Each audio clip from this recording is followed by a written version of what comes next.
Good evening, everybody. Yes, I know it's pretty late, like 10:30 and 10:30 p.m. in the East Coast of New York, but it doesn't stop me from talking about a show do review of shows. Like this is one of the 4 of the 5 shows I'm gonna review. Turkey, I'm going to do review Turkey. Don't get me wrong, I'm gonna freaking do it. But I want to get the show out the way because the fact I ain't gonna have time to do it tomorrow. But I want to talk about this show because you know, I've been covering this show since day one. Since day one. And I remember one of the comments told me to watch Rising of the Shield Hero. And after 4 episodes doing covering those episodes, I realized something. Rising of the Shield Hero is one of my favorite isekais ever. It is up there with the Overlord of the World. You could make an argument Konosuba because it's funny. Or any other isekai in my head. Oh, No Game No Life. You can think of any other isekai to think about. Rising of the Shield Hero is so impactful. I love this show so much. I miss Rising of the Shield Hero for the long reasons. First off, I miss Naofumi. Naofumi is one of the greatest MCs of the Mount Rushmore of isekais. If you look at all the male isekai characters, he is one of the guys. Now, for those of you who don't know Rising of the Shield Hero, go back to season 1. You see, Rising of the Shield Hero is about a guy named Naofumi who's just a regular otaku like ourselves. Goes to a library, open a book, and transport to another world. Now, he was given a shield. Now, nobody didn't join his party until one bitch ass mine, that little bitch, that freaking slut. I'm sorry, I'm trying to get a cool head because somebody, my best friend likes this bitch. I don't know. But mine framed the Shield Hero, and then he goes on a revenge type thing to make sure he falls crimes. Now, all that is said and done. Then, as we watch Naofumi grow, he brought 2 trios. The trio is here. Philo. Everybody loves Philo. That cute little cowlick hair girl with wings and transformed to a giant bird like the carriage. But everybody's favorite girl, Raphtalia. I love Raphtalia. I got an Android of her, man. Raphtalia is the best supporting character to ever have with Naofumi. And Naofumi has, Raphtalia has feelings for Naofumi. We all know that. But again, Raphtalia is Naofumi's right-hand man. Like, come on. Raphtalia is the best supporter she ever had. Like, that was the first person that Naofumi trained. Okay, now that's season 1. Then we fast forward to season 2, where he, got sent to another world in an isekai vibe. Then we go to season 3, where Naofumi is trying to bring the 3 Stooges back. Yes, the 3 Stooges are back. The spear hero, the sword hero, the bow hero. The 3 Stooges. I really hate those 3. Yeah, they don't change. They try, but I get a little tick in my back every time I think of the 3 heroes. They're just so fucking annoying. With mine, I legit want to send her to the world of Goblin Slayer and let the goblins do their work. That's how serious I hate mine.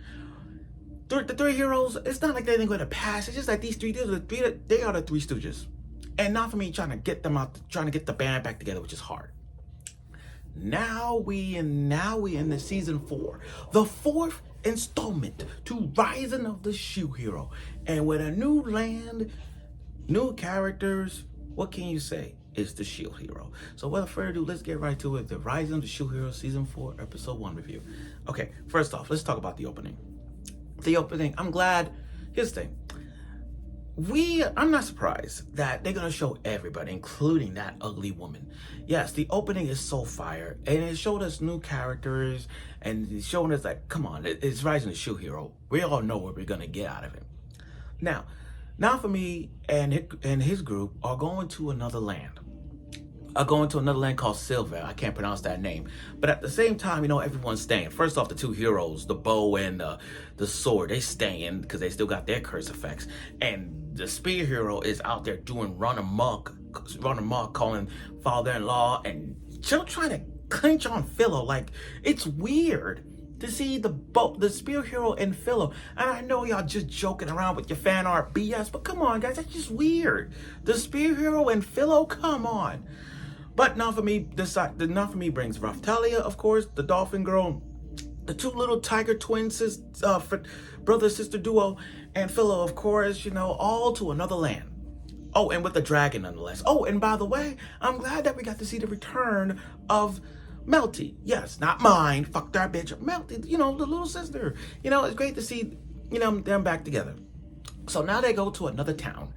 Just to another town, and everybody in that country loves Naofumi. You gotta give Naofumi credit. Let's look at this. Naofumi has come a long way from defeating waves, defeating unreligious church people, to getting the heroes back together, from being noticeable as one of the best heroes of all time, train these demi-humans, and he has not only has his own land, but he has a country dedicated to Naofumi. Everybody worship this guy. The way he does things, he worship the guy. Like, come on.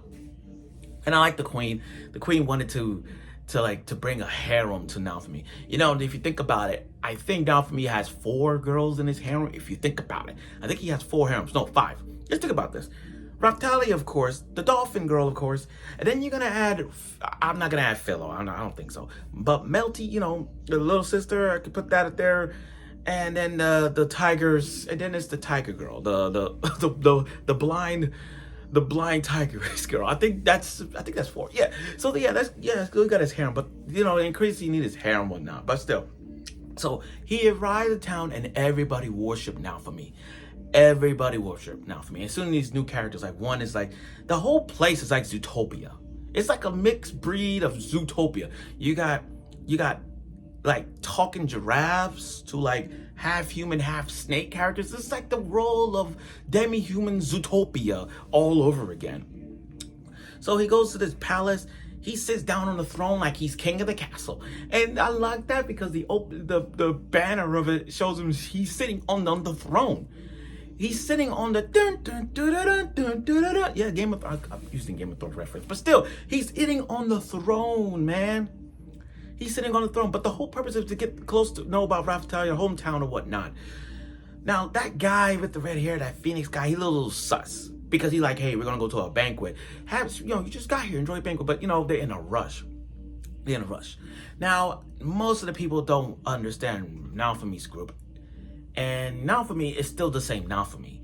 Personality-wise, he's still the same. Because he don't trust anybody like that. He don't trust anybody. I don't blame him for not trusting anybody like that. Because again, he's not that guy who could just look at you and say, I trust you. No, he learned that mistake from season 1. So it's hard for him to trust other people. Like really that. And I'm not saying to take that away from him. But Naofumi has done those he don't trust anybody yet unless you prove it otherwise. So we got to see that. But again, Naofumi and his group is being worshipped to a point where no matter where they go, they just bow their heads. That's how gold he is. That's how goat he is. Like for real. I admire this guy. I want to dress up like Naofumi, man. He is so freaking awesome. He's so freaking awesome. He's better than, it's like his whole party. Let's be honest, guys. Naofumi's whole party can beat the 3 other stooges. His party is so powerful, he could take another country if he wanted to. His group is so powerful that everybody could stab mine in the back over and over again and legit chop her head off. Which reminds me, I don't know why she's in the opening. She should fucking die. She should fucking die. And I know this is sus. Let's assure you, if I ever see her in an episode, you guys know my reaction. Go watch all my Shield Hero episodes. If I ever see that bitch one more time, you guys know me better than y'all. I'm gonna react like fucking crazy. That's first my kid. So I was done for me. He's walking, trying to figure out the whole palace and everything. This tiger guy, who wasn't even at the meeting, decides like, okay, you need a ship? I'll bid you a ship. Now, even though Naofumi don't trust him because he ain't at the meeting, it's like, why would you give me a ship? I barely know you. And you didn't even show up at the meeting. So why would I trust you? But, he wants to help him get the ship going. But but we don't know why. But still, this is like, Naofumi don't trust him, but he'll see. It's like one of those where it's like, I'll believe it when I see it type vibe. We're gonna see that. But and then it shows you how the scenery is. How Naofumi this party, just look at the scenery, the town, everything else.